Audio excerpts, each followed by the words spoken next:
स्वागत है दोस्तों। भारत वर्ष को पर्व त्योहार का देश कहा जाता है।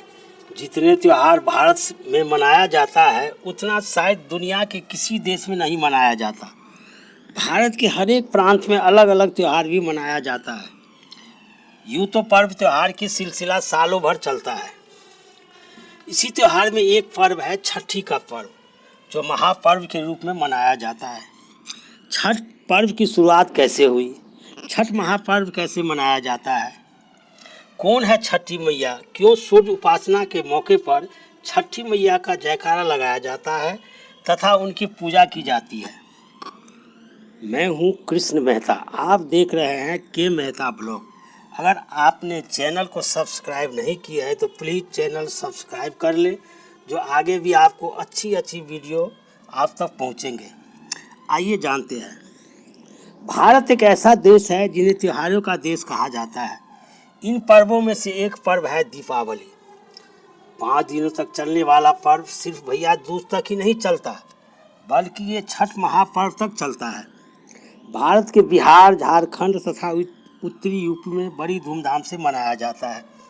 धीरे धीरे ये पर्व प्रवासी भारतीयों के साथ साथ विश्व भर में प्रचलित हो गया है। नहाई खाई से लेकर उगते हुए सूर्य को अर्घ देने तक चलने वाला छठ महापर्व का ऐतिहासिक महत्व है। छठ पर्व की शुरुआत कैसे हुई, इनके पीछे कई ऐतिहासिक कहानियां हैं।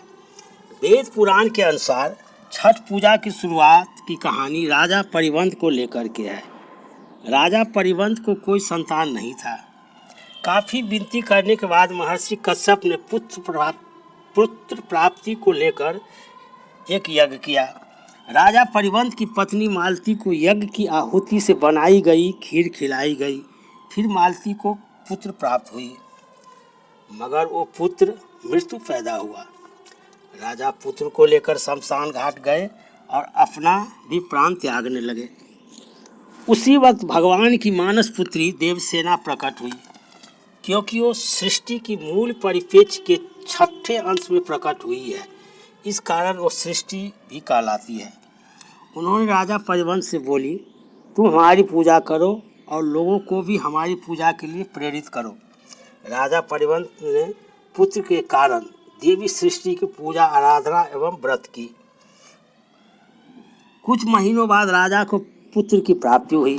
कहा जाता है ये पूजा कार्तिक शुक्ल को षष्ठी को हुई थी, तभी से ये पूजा छठी पूजा कहलाने लगा। इस कथा के अलावा एक कथा सीताराम जी से जुड़ी हुई है। पौराणिक कथा के अनुसार जब राम, सीता, लक्ष्मण 14 वर्ष वनवास से लौटे थे, तब रावण वध के कारण, क्योंकि रावण एक ब्राह्मण था, इस पाप से मुक्ति को लेकर तथा ऋषि मुनियों के आदेशानुसार राजसूय यज्ञ करवाए। यज्ञ की पूजा के लिए भगवान राम ने मुद्गल ऋषि को आमंत्रित किया। मुद्गल ऋषि ने माँ सीता को गंगा जल से पवित्र करके कार्तिक मास शुक्ल पक्ष के षष्ठी तिथि को सूर्यदेव की उपासना करने को बोला, जिसे माँ सीता ने मुद्गल ऋषि के आश्रम में रहकर 6 दिन तक सूर्य की उपासना की थी। छठ पर्व किस तरह मनाया जाता है? छठ पूजा 4 दिवसीय उत्सव है। इसकी शुरुआत कार्तिक मास शुक्ल पक्ष चतुर्थी तिथि से होती है तथा समाप्ति कार्तिक मास शुक्ल पक्ष सप्तमी तिथि को होती है। इस दौरान व्रत करने वाली 36 घंटे की व्रत रखती है। नहाई खाई, पहला दिन कार्तिक मास शुक्ल पक्ष की चतुर्थी तिथि को नहाई खाई के रूप में मनाया जाता है। घर को साफ सफाई करके घर को पवित्र बना लिया जाता है। फिर व्रत रखने वाले नहा धोकर शुद्ध शाकाहारी भोजन करती है। भोजन के रूप में कद्दू, दाल और चावल ग्रहण किया जाता है। दाल चने की होती है। फिर व्रत की शुरुआत होती है। खरना, दूसरे दिन व्रतधारी पूरे दिन उपवास रखती है। कार्तिक मास शुक्ल पक्ष पंचमी तिथि को पूरे दिन व्रत रखने के बाद शाम को पूजा पाठ किया जाता है। इसे खरना कहा जाता है। प्रसाद के रूप में खीर, पूरी एवं फल होता है। आसपास के सभी लोगों को प्रसाद के लिए आमंत्रित किया जाता है। इसमें नमक का प्रयोग नहीं किया जाता। इस दौरान पूरे घर की स्वच्छता पर विशेष ध्यान रखा जाता है।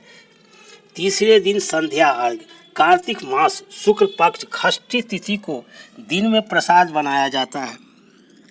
जिस तरह सैकड़ों वर्ष पहले ये पर्व मनाया जाता था, वही तरीका आज भी छठ महापर्व को लेकर मनाया जाता है। छठ पर्व की प्रसाद घर में ही तैयार किया जाता है, जैसे ठेकुआ और केसार के अलावा जो भी सामान प्रसाद के रूप में बनाया जाएगा वो घर में ही व्रती और उनके परिजन मिलकर बड़ी साफ सफाई को ख्याल रखते हुए तैयार करते हैं। ठेकुआ गुड़ और आटे से तैयार किया जाता है और केसार चावल के आटे से तैयार होता है। साथ ही पूजा में फलों और सब्जियों का विशेष महत्व है। छठ पूजा के लिए इस्तेमाल होने वाला बर्तन बांस या मिट्टी से बना होता है। ये तमाम चीज़ें बहुत ही साफ सुथरी रखी जाती है। शाम से पहले पूरी तैयारी करके बांस के टोकरी में सभी प्रसाद को सजाया जाता है। फिर व्रती के साथ पूरे परिवार और आसपास के लोगों साथ मिलकर डूबते हुए सूरज की अर्घ देने सभी पहुंच जाते हैं। सभी छठी व्रती एक साथ नदी, तालाब या गांव के पवित्र पोखरा में एक साथ मिलकर डूबते हुए सूरज की अर्घ देते हैं और छठी मैया को प्रसाद में सजाया हुआ सूप की बर्तन से पूजा करते हैं। इस दौरान कुछ घंटों के लिए काफ़ी और भीड़ इकट्ठा हो जाते हैं और एक मेला का रूप ले लेता है।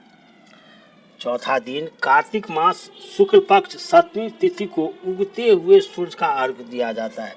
सभी व्रती और परिजन फिर सवेरे 4 बजे से उसी प्रक्रिया को दोहराते हैं जो शाम को किया जाता है और सूर्यदेव की आराधना करते हुए उन्हें उगने की इंतजार करते हैं। इसके बाद सूर्योदय होते ही सभी सूर्यदेव को अर्घ देते हैं और अपना व्रत पूरा करते हैं। व्रत करने वाली कच्चे दूध की शरबत पीकर या प्रसाद ग्रहण करके व्रत को पूरा करते हैं। कौन है छठी मैया? क्या सूर्य उपासना करते समय छठी मैया का जयकारा लगाकर पूजा करते हैं। वेद ग्रंथों के अनुसार छठी मैया को उषा देवी के नाम से भी जाना जाता है। छठी मैया के बारे में कहा जाता है कि ये सूर्यदेव की बहन है। छठी मैया की पूजा और गीत गाने या सुनने से सूर्यदेव प्रसन्न होते हैं, सभी मनोकामना को पूरा करते हैं। जय हो छठी मैया, जय सूर्यदेव। अगर आपको ये वीडियो अच्छा लगा हो तो प्लीज़ चैनल को सब्सक्राइब करिए और बेल आइकन को दबाइए। माँ छठी मैया सभी की मनोकामना पूर्ण करें।